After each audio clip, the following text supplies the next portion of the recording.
मित्रों, किस श्राप के कारण इंसानों को कुत्ते का जन्म मिलता है और वो कौन से कार्य हैं जो हम इंसानों को अपने जीवन में नहीं करने चाहिए, जिसकी वजह से हमें नर्क में जाना पड़ता है और फिर हमें कुत्ते का जीवन मिलता है। मित्रों, हिंदू ग्रंथों के अनुसार इस धरती पर रहने वाले सभी मनुष्यों को मृत्यु के बाद उसके कर्मों के अनुसार अलग अलग योनि में जन्म मिलता है। कुछ धार्मिक ग्रंथों में यह भी कहा गया है कि जो मनुष्य अपने जीवन में बहुत अधिक पाप करते हैं उन्हें एक ऐसी योनि में जन्म मिलता है जिसमें वे अपना दर्द किसी दूसरे को बता नहीं सकते और न ही किसी के साथ बांट सकते हैं। और दोस्तों, आज मैं आपको यही बताऊंगा कि वो कौन से कार्य हैं जो एक मनुष्य को अपने जीवन में कभी नहीं करने चाहिए, नहीं तो उसे कुत्ते का जीवन मिलता है। मित्रों, एक बार माता लक्ष्मी भगवान विष्णु से मिलने जाती हैं और भगवान विष्णु से कहती हैं, प्रभु, जब मैं आपसे मिलने आ रही थी तो मैंने देखा पृथ्वी लोक पर एक कुत्ता अपना कष्ट भरा जीवन जी रहा था और वो जहाँ भी जाता लोग उसे मारते हैं और उसे अपने भोजन के लिए इधर उधर भटकना पड़ता है। और प्रभु, इसे देखकर मेरे मन में एक प्रश्न उठ रहा है और मैं चाहती हूँ कि आप मेरे प्रश्न का उत्तर दें। तो भगवान विष्णु कहते हैं, हे देवी, तुम्हारे मन में जो भी प्रश्न है मुझे निश्चिंत होकर बताओ, मैं तुम्हारे प्रश्न का उत्तर अवश्य दूंगा। तो माता लक्ष्मी कहती हैं, मेरा प्रश्न ये है कि प्रभु, किस पाप के कारण मनुष्य को कुत्ता बनना पड़ता है?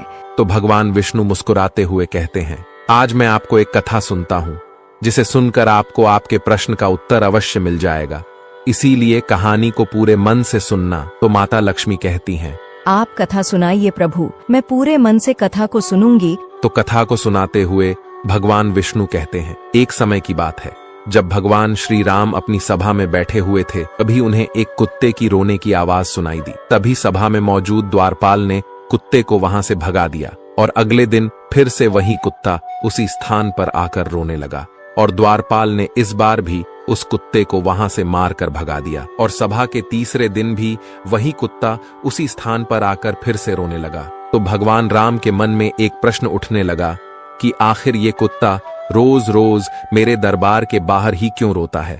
और फिर भगवान राम ने उस कुत्ते के रोने का कारण जानना चाहा और द्वारपाल से कहा कि उस कुत्ते को यहाँ बुलाकर लाओ। तो उस कुत्ते को बुलाने के लिए द्वारपाल उसके पास गए और बोले, प्रभु श्री राम ने आपको अपने दरबार में बुलाया है। तो कुत्ता बोला, हे मुनिवर, मुझे एक ऐसी योनि में जन्म मिला है जिसका मंदिर, राजभवन, रसोई घर और गौशाला जैसे पवित्र स्थानों पर जाना मना है। तुम जाकर प्रभु श्री राम से कह दो कि वे स्वयं मुझसे मिलने के लिए यहाँ पर आ जाएं। और फिर द्वारपाल ने कुत्ते की सारी बातें भगवान श्री राम से जाकर बताया और ऐसा सुनकर भगवान श्री राम स्वयं उस कुत्ते के पास गए और उससे कहा कि तुम रोज मेरे दरबार के बाहर आकर क्यों रोते हो।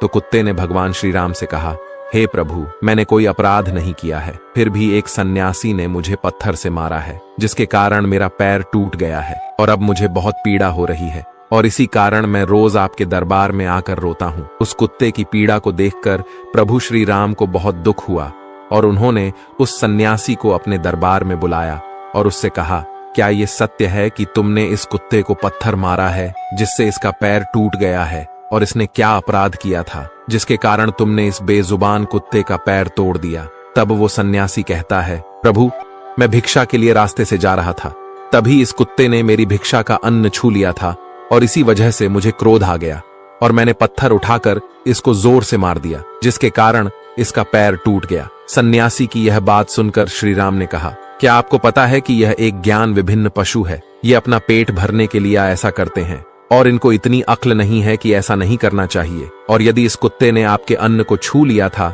तो इसमें इसका कोई अपराध नहीं है और ऐसा करना तो इसकी स्वाभाविक प्रवृत्ति है और इतनी सी बात के लिए आप इस कुत्ते को इतनी बड़ी सजा नहीं दे सकते हैं। और अपराध इसने नहीं, अपराध तो आपने किया है जो एक सन्यासी होकर इस कुत्ते का पैर तोड़ दिया, इसलिए आप ही इसके अपराधी हैं। और भगवान श्री राम उस कुत्ते से कहते हैं कि यह सन्यासी तुम्हारा अपराधी है और तुम जो चाहे वो सजा इसको दे सकते हो। तो प्रभु श्री राम की ये बात सुनकर उस कुत्ते ने कहा, हे भगवान, इस सन्यासी को किसी महल का राजा बना दिया जाए। तो श्री राम ने उस कुत्ते की बात को स्वीकार कर लिया और उस सन्यासी को सुंदर वस्त्र पहनाकर एक पालकी में बिठा दिया और उस सन्यासी को एक महल में ले गए और वहां का उसे राजा बना दिया। और ये सब देखकर वो सन्यासी बहुत खुश था और सोच रहा था कि सच में इस कुत्ते में अक्ल नहीं है, क्योंकि मैंने उसकी टांग तोड़ दी, पर उसने मुझे सजा देने के बजाय महल का राजा बना दिया। और ये सब कुछ देखकर लोग बहुत आश्चर्यचकित थे और लोगों ने प्रभु श्री राम से पूछा कि हे प्रभु, इस कुत्ते ने इस सन्यासी को सजा देने के बजाय महल का राजा क्यों बना दिया, जबकि उस सन्यासी ने तो कुत्ते का पैर तोड़ दिया था। और गांव के लोगों की इस बात को सुनकर प्रभु श्री राम ने कहा, इस सवाल का जवाब आप लोगों को वो कुत्ता ही दे सकता है। तब सभी लोग उस कुत्ते के पास गए और उस कुत्ते से पूछा कि आपने उस सन्यासी के साथ ऐसा क्यों किया है? उसे दंड देने के बजाय तुमने उसे महल का राजा बना दिया है। तो कुत्ता मुस्कुराते हुए बोला, तुम जानना चाहते हो कि मैंने उस सन्यासी को सजा देने के बजाय उसे महल का राजा क्यों बना दिया? तो सुनो, ये अन्याय करने वाला राजा और घर पर पहुंचे याचक को भगाने वाला और दूसरे की संपत्ति को हड़पने वाला और किसी गरीब पर अत्याचार करने वाला मरकर दूसरे जन्म में कुत्ता ही बनता है। और यह एक सत्य है, इसमें कोई संकोच करने वाली बात नहीं है। और कुत्ते ने कहा, मैं भी पिछले जन्म में एक राजा था और मैंने गरीबों को खूब सताया था और उनकी मेहनत का धन खूब हड़पा था, और मैं भी लोगों के साथ बहुत अन्याय करता था और अपने से छोटे लोगों पर खूब अत्याचार करता था, जिसके कारण मुझे इस जन्म में कुत्ते का जीवन मिला है। और अब मैं अपने पापों का फल भोग रहा हूं और मैंने उस सन्यासी को इसीलिए राजा बनाया है ताकि उसे भी अगले जन्म में कुत्ते का जीवन मिले, और तब उसे पता चलेगा कि कुत्ते की जिंदगी कैसी होती है और अपना पेट पालने के लिए कितने लोगों से मार खानी पड़ती है, और हम कुत्तों का जीवन आसान नहीं होता। कथा को आगे बताते हुए भगवान विष्णु कहते हैं, हे देवी, ये वही लोग हैं जो पाप धुलने के लिए गंगा जी में जाते हैं, किंतु वहां से आते ही फिर से पाप करना शुरू कर देते हैं। और फिर माता लक्ष्मी कहती हैं, प्रभु क्या गंगा जी में पाप नहीं धुलते हैं? तो भगवान विष्णु मुस्कुराते हुए कहते हैं, गंगा जी में वही पाप धुलते हैं जो अनजाने में हो जाते हैं। जानबूझकर किए गए पाप कभी नहीं धुलते हैं। और गंगा जी में स्नान करने से वही इंसान पवित्र होता है जिसका मन साफ हो और मन में कोई छल न हो।